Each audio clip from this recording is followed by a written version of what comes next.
Of an era, Bill Belichick leaving the Patriots, team I refer to as America's team, after a 24-year run of dominance. Not all 24 years, but, you know. Mostly. 6 Super Bowls. He read a prepared statement today. Take a listen. Good morning. Seen this many cameras since we signed Tebow. Robert and I, after a series of discussions, have mutually agreed to part ways. And for me, this is a day of gratitude and celebration. So many fond memories and thoughts that I think about the Patriots, and I'll always be a Patriot. I look forward to coming back here, but at this time, we're gonna move on, and I look forward. I'm excited for the future, but always very, very appreciative of the opportunity here, the support here, and what you've done for me. Thank you. Shaking hands. Move on. Okay. It's a lot. That always be a Patriot thing. It's kind of like, that one hit hard. Yeah. Usually these are my cool sunglasses. Not always. Brew, your reaction? Well, look, you guys know. I did get a little. All season long. I knew it. He was going to cry. He got you with the always a Patriot. Yeah. All season long, even when Wilds, and this is odd that you're so shaken up because you were calling for his head earlier in the season. Well, in theory, you were right when there. it actually happened. You were right there. And I've been saying all year, you can't fire Bill Belichick. He's just too much of a legend. I'm sorry. Now, maybe if new ownership came in and it's a whole new regime, like Jerry Jones did with Tom Landry, even that was cold-blooded. It would be, you just can't fire him. And yet, and I think I disagree with you guys on this, yet it was definitely, unequivocally time to go. I don't want to see another game of Belichick in New England, let alone another season. I mean, I just felt like, look, it's over. He is not going to win there anymore. And so how do you handle it when you can't fire him, but it's time to go? And I got to be honest, I think they did a great job of handling That's what I was wondering. They did a fantastic I agree. What could have become a very ugly situation, I thought they handled well, and it came off classy. I love Belichick saying I'll always be a Patriot. So it won't be a Jerry Jones, Jimmy Johnson thing. This is going to be fine. Whenever he retires, he'll come back to Foxborough, and it'll be great. So I got to compliment both of them, Kraft and Belichick, for the way they handled it. Okay, here's why I'm legit sad at crossover. I realized it this afternoon. We moved out of the city. I'll start with here. When we moved out of our apartment in the city, I made my wife like a nice dinner, and I was like, this is nice, we can stay in this apartment. And my children's bicycles handles were like literally on the kitchen table. I'm like, this is too small, we can't live here anymore. So we pack up and move, and then you're there with the empty apartment, you're like, it is time to move, it's time to go to the future, and it was still super sad, super sad. So that's what it's like. You also didn't have to move all the way to Schenectady. It's also a 10-hour drive. I don't know. You took it really far. But here's my general take. My take is that he's the greatest, and at the same time, still underrated. It's kind of like what we're doing with LeBron right now, where it's like we're kind of taking everything that he's doing and be like, 6 Super Bowls. And I tried to come up with a silly example because that's my forte. So I asked the crew this. I was like, how many Earths can fit into the sun? Do you have a guess? You might get it. Backfire. Yeah, a few 100,000. Okay, 1.3 million. Yeah. So it's like however big you think. Yeah, but you're not close. Yeah. You know what I'm saying? You were like 900,000 off. Yeah. So that's my thing with Belichick. That we just say 6 Super Bowls and it kind of rolls off the tongue. But this is every coach that's currently in the playoffs that we view as great coaches. Andy Reid's got 2, Tomlin's got 1, Harbaugh's got 1, McCarthy's got 1, McVay's got 1. That adds up to Bill Belichick's. 6. And then, just as a fun bonus, let's add in the team history of Super Bowls for the Bills, Browns, Texans, and Lions, who are all in the playoffs, and that equals Bill Belichick's Super Bowls. So it's this weird thing where we're calling him the GOAT and everyone's giving him his flowers, but I still think he's vastly underrated. So I think that's fair, and I think that's a good way to frame it. I think it was also strategically smart to compare him to LeBron there, so I'm not going to try to cut his legs out. So I want to go kind of big picture, look at the career. because I did something this morning when the news broke. I went on YouTube and I watched the last press conference Bill Belichick gave before he was the head coach of the Patriots. The awkward, weird Jets, I'm actually resigning, not taking this job press conference. And that's worth a watch for a lot of reasons. But there's a moment in there where he's like, hey, I'm not going to do media today after this, but I will tomorrow. He's like, I want to spend today with my family. And he's like, and he seemed sincere. And he said, for TV, radio, newspapers, and then pauses like internet.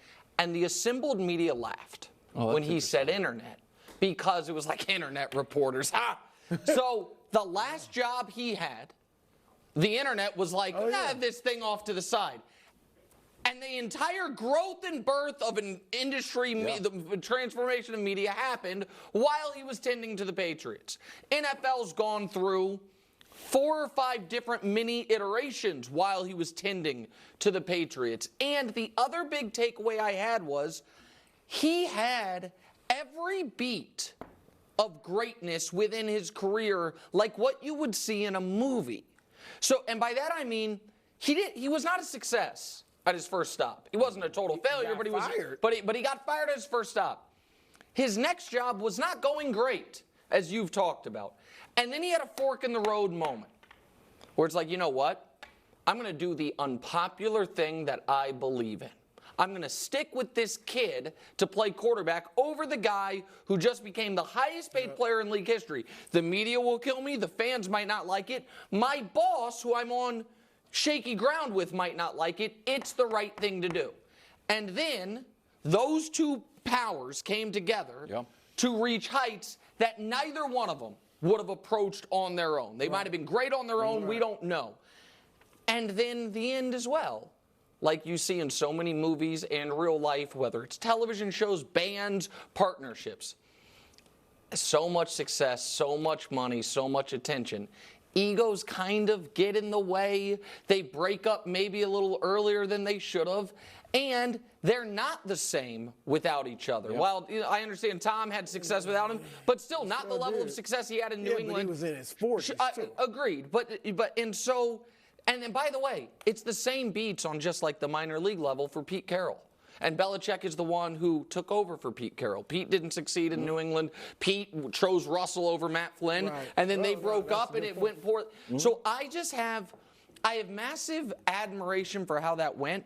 And I also think we all acknowledge the defensive mind, Brew. As a D coordinator, shut down Jim Kelly and Thurman Thomas's Bills in the Super Bowl. Shut down the greatest show on turf. Gave Peyton more trouble than anybody. They gave Mahomes and Reed trouble. Sean McVay's highest scoring Rams team held him to 3 points. But offensively, won Super Bowls as run first team, set records as a high-flying passing attack, won Super Bowls with a 2 tight end set, it reinvented the slot receiver position, did all these things, not to mention understanding the rules and the tweaks better than just about any coach. That part gets lost in the shuffle of the Brady-Belichick stuff. I think I can answer some of your question of why he's underrated, if he is. All right, and I think he's the GOAT. I think I've been calling him the GOAT for a long time. Then I started saying arguably, because as much as I respect what he's done, there are 2 things that really give me a little bit of pause. One is we get Spygate and Deflategate. And I know they aren't huge, but they're part of the story. 100%. Those are in there, okay? And then the second thing is without Tom Brady, he hasn't been even good. All right, now, this is why I still hold him as the GOAT, because if you look at Bill Walsh and Chuck Noll, and like a lot of the legendary coaches, Shula, they didn't win. They had stretches where they didn't win a lot. Tom Landry didn't win without Staubach for the most part. And so these guys, Noll and Bradshaw, all of them had Gibbs won with 3 quarterbacks, but he had several, I think 6 out of his 16 years he didn't make the playoffs. So everybody's got a little negative in there. But Belichick's is jarring. Like without Brady, here are the numbers. With Brady, he made the playoffs 17 out of 18 seasons that Brady played, obviously 6 Super Bowls.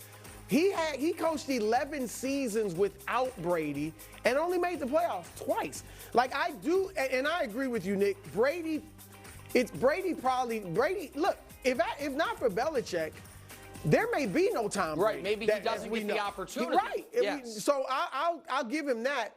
But without Brady, I think it's possible that the greatest coach ever gets fired. Would have just been a great defensive coordinator. Good Dick like, LeBeau. couldn't be the head coach, but a great defensive coordinator. Because in Cleveland, it was bad. Does that register at all, resonate at all with you? No, I don't love that line of thinking, although I think it's fair, because I think my first reaction is to put up negative or a non-mature Brady. Like Brady wasn't Brady.